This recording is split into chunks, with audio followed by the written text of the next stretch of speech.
A day or two afterwards, I don't think I could have come. I really don't.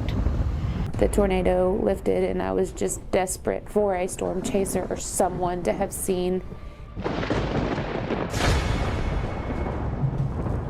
Would you rather risk catching a deadly virus or risk getting caught in the middle of a tornado outbreak? Unfortunately, for many people across the southern United States during the Easter weekend of 2020, this wasn't a simple would-you-rather brain exercise. This was their grim reality as they weighed the risks and dangers of staying in public tornado shelters, choosing between being killed by a tornado or by the COVID-19 pandemic on April 12, 2020. And it wasn't just the citizens who were confused and uncertain about the safest course of action. The complication and unprecedented circumstances even had the government fumbling about what's best for the people. As early as 4 days prior to this devastating event, storm that came would circle Joplin. It would either run to the north or to the south. We had no idea that what was happening right then. there were already signs that Sunday, April 12th of that year wasn't going to be your typical Easter weekend, weather-wise.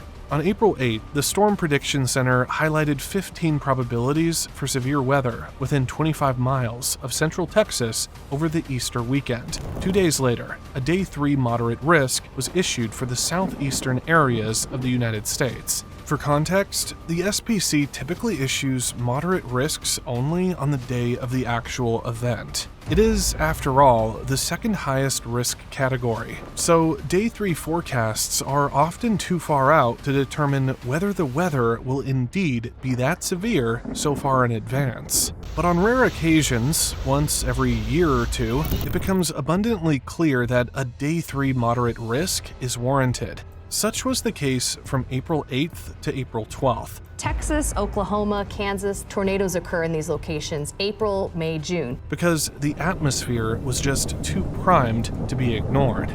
With sea surface temperatures in the Gulf of Mexico running up to 2 degrees Celsius above the average prior to 2010, dew points climbed into the low 70s, providing an unusually rich fuel source for storms.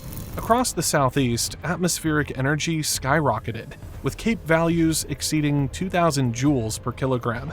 At the same time, there was such extreme wind shear that storm relative helicity reached 400 to 600 meters squared per second squared. These storms had abundant moisture, explosive energy, and more than enough spin to sustain powerful, long-lived supercells capable of producing violent tornadoes. Very soon, the situation was deemed dangerous enough for the American Meteorological Society to warn the public, do not let the virus prevent you from seeking refuge from a tornado. And for governments, such as the state of Mississippi, to mention, state and federal officials agree that your top priority should be to protect yourself from a potential tornado. Alexander City, which initially announced that shelters would remain closed during the pandemic, eventually had to reverse course due to the severe weather threat about to come. And all these decisions and warnings eventually paid off, as the approaching weather became as dangerous as officials feared it would be. All right, go ahead. Oh, okay. There you go. Good deal. She okay? Initially, the severe lines of thunderstorms that developed during D-Day were relatively isolated. As the day progressed, however, they began to merge into a mesoscale convective system, which soon unleashed dozens of tornadoes in a widespread outbreak. At 6 a.m. UTC, the first major wave of the outbreak hovered near Texas, making it the first of the 10 states that would eventually be impacted by the outbreak. These initial storms only produced scattered, weak tornadoes, but half a day later, the situation became much more dangerous. At around 9:53 a.m. local time, the first relatively strong tornado of the outbreak touched down in Louisiana. This DeSoto Parish tornado caused EF4 damage that resulted in major damage to homes and caused 2 people to be injured. About 2 hours later, the first of the intense tornadoes of the outbreak also formed over in Monroe, Louisiana. This particular tornado only lasted 9 minutes, but was responsible for an estimated $250 million in damages. It didn't cause any injuries or fatalities. We heard people yelling. Does anybody need any help? I'm here to help you. But it either damaged or completely destroyed over 450 homes in the Monroe area. Another EF3 tornado was simultaneously on the ground in Louisiana, but its impact during its 4-minute lifetime was far less severe. The next state in the path of the storms, however, would not be so lucky. As the system tracked eastward from Louisiana to Mississippi, it continued to produce weaker tornadoes ranging from EF0 to EF2 over a span of about 4 hours, almost as if there was a calm before the storm, before 2 EF4 tornadoes struck back-to-back in Mississippi. 3:39 p.m. local time. A large, violent wedge tornado touched down southwest of Walthall County, Mississippi. At first, this twister was relatively weak, only managing to snap tree trunks and remove the roofs of homes. But just 3 minutes after touchdown, it was already producing EF2 damage. It strengthened and widened rapidly, uprooting and snapping trees as it crossed MS-27. Once it passed to the east of Sartonville, it reached its peak intensity. At least 10 well-constructed homes were completely swept away, leaving only bare slabs, with one home's anchor bolts found bent. In the same area, a brick house was leveled, and a large tree was uprooted and thrown several feet away. The tornado briefly weakened back to EF2 strength, snapping trees, damaging several small outbuildings, tearing away roofs, and managing to roll a tied-down mobile home. But it soon re-intensified to EF3 strength. Tornadoes that tore through the Midwest on Sunday. 900 homes were destroyed or badly damaged. Debarking trees and destroying a double-wide mobile home whose metal frame was thrown 150 yards away. From that point, the tornado began to weaken. As it crossed one-story homes, it mostly ripped shingles off roofs and damaged trees and power poles in largely unpopulated areas. By the time it crossed River Road and Cooper Road, it was back to EF1 strength until it faded several miles southwest of Bassfield, Mississippi, at 4:06 p.m. The EF4 tornado remained on the ground for 27 minutes, traveling 21 miles, and was as wide as 1,770 yards during its peak. This tornado ended the lives of 4 people and injured 3 others. But unfortunately for the people of Bassfield, although this EF4 was already devastating, it was only the beginning of the day's violence. Mere 6 minutes later, another EF4 touched down, and this time, it was double the size. When a tornado pushed Phyllis Rollins' house onto the railroad tracks, the whole neighborhood turned out to remove it. And almost 3 times as deadly as the first one. It would be known as the widest tornado the state had ever seen. The 3rd widest in U.S. tornado history. 4:12 p.m. A tornado emergency was still in effect in Bassfield due to the Hope, Mississippi EF4 that had just dissipated, but the parent storm that caused the first tornado had once again dropped another tornado to the ground. This twister touched down south of Bassfield at EF1 intensity, but very quickly showed signs of its aggressiveness. It went from merely uprooting trees around Bass Road to snapping them, indicating low-end EF2 damage as it crossed Ray Hathorne Road. And by the time it had reached and crossed MS-42, it began unleashing the start of widespread damage. At almost 1,400 yards wide, the tornado destroyed sports facilities at the Jefferson-Thompson complex, started demolishing outbuildings, and obliterated a mobile home as it crossed Hosey-McKell Road. By this point, with all the debris being lofted, the tornado was now fully on track to unleash catastrophic devastation. Then they went off, so we thought the threat was over. So we came back home, and we were watching the radar pretty closely. It strengthened to EF4 intensity, and while maintaining strength, it even grew wider, hovering at about 1,790 yards, the peak width of the first EF4. A business called Mama D's Cafe was completely swept off its foundation, ending the lives of 4 people who were inside.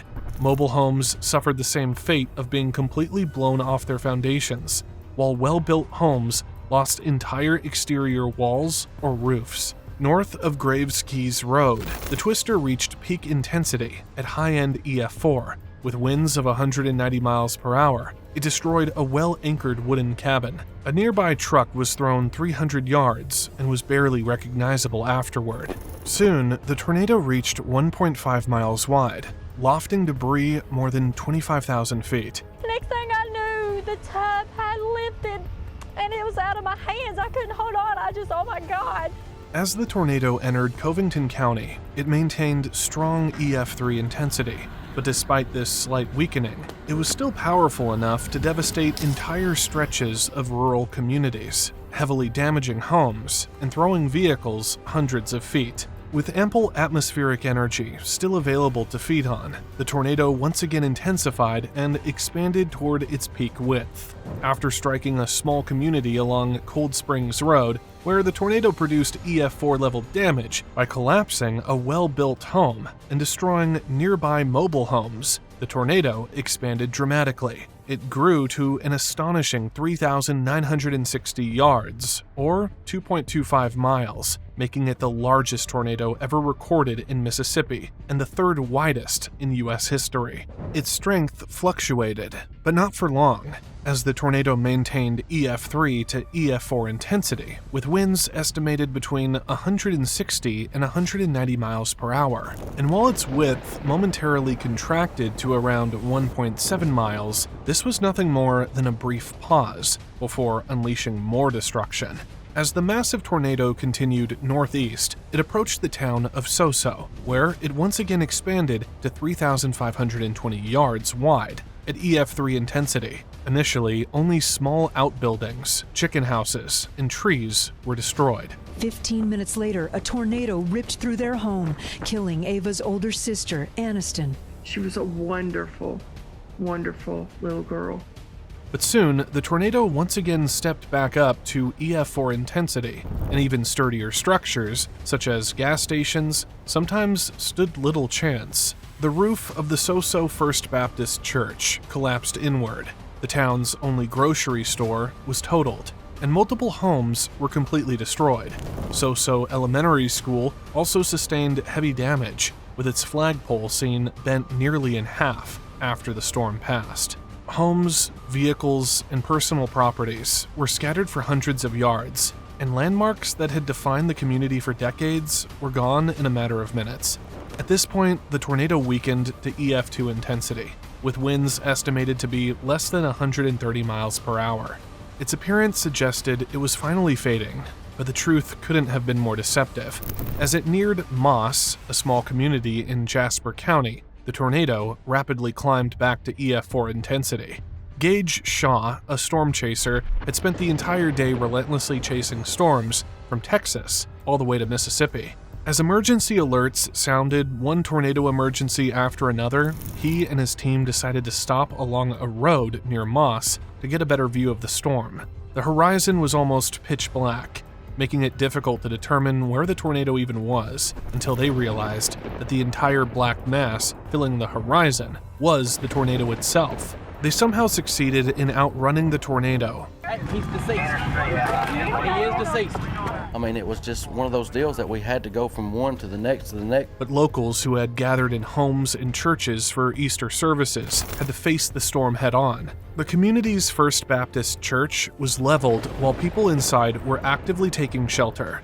Likewise, many homes nearby suffered the same fate. However, one family story stood in the spotlight during this devastation.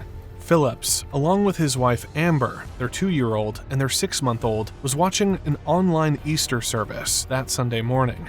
But after following the news and realizing the tornado threat was right outside their door, they all entered their built-in closet, which doubled as a storm shelter. The family rode out the tornado inside, trying to shield each other as the house violently shook and a deafening noise surrounded them. After a while, the roaring stopped, and they were all safe inside the small shelter. But once they stepped out of the closet, they realized that the closet they were in was the only thing left of what used to be their house. With that same force, mobile homes suffered an even worse fate, and a semi-truck was also thrown hundreds of yards, serving as the tornado's final violent act. As the tornado moved farther east, it steadily weakened. By the time it reached the town of Pachuta, damage was far less severe, being limited to downed trees, and only minor structural damage was reported, such as sections of roofing torn from a church. Shortly after, the tornado finally dissipated roughly 2 miles north of Pachuta.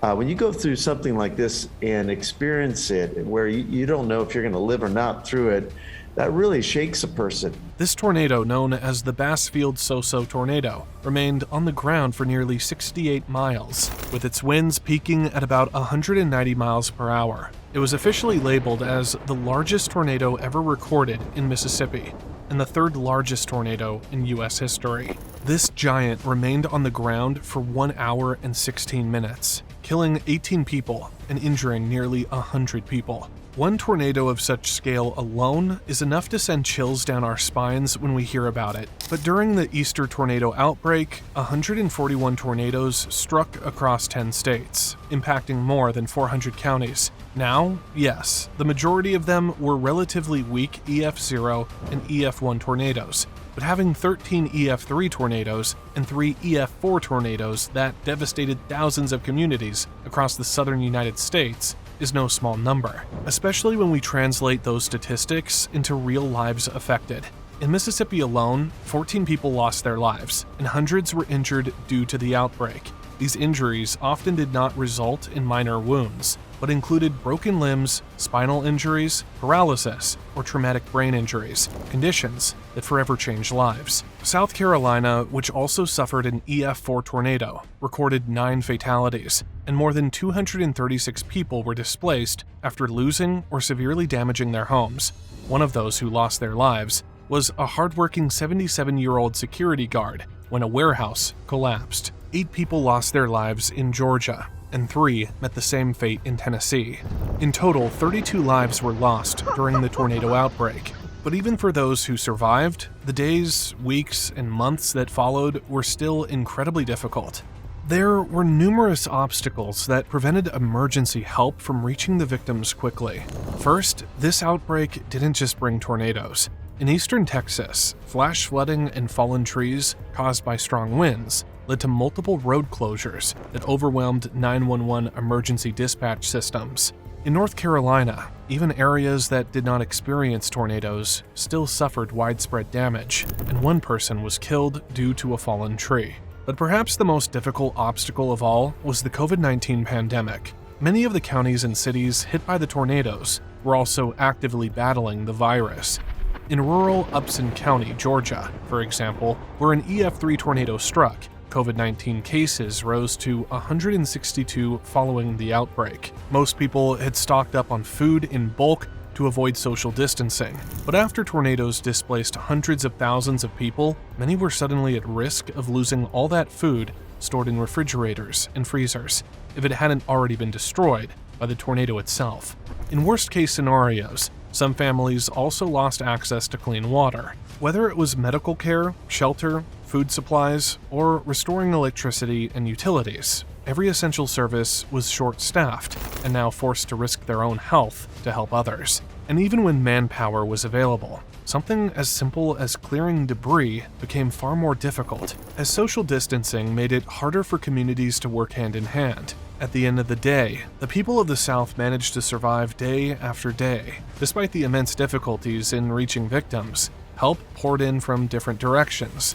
Relief operations were carried out by workers wearing personal protective equipment. The National Guard assisted recovery efforts in Monroe, Louisiana, where an EF3 tornado struck.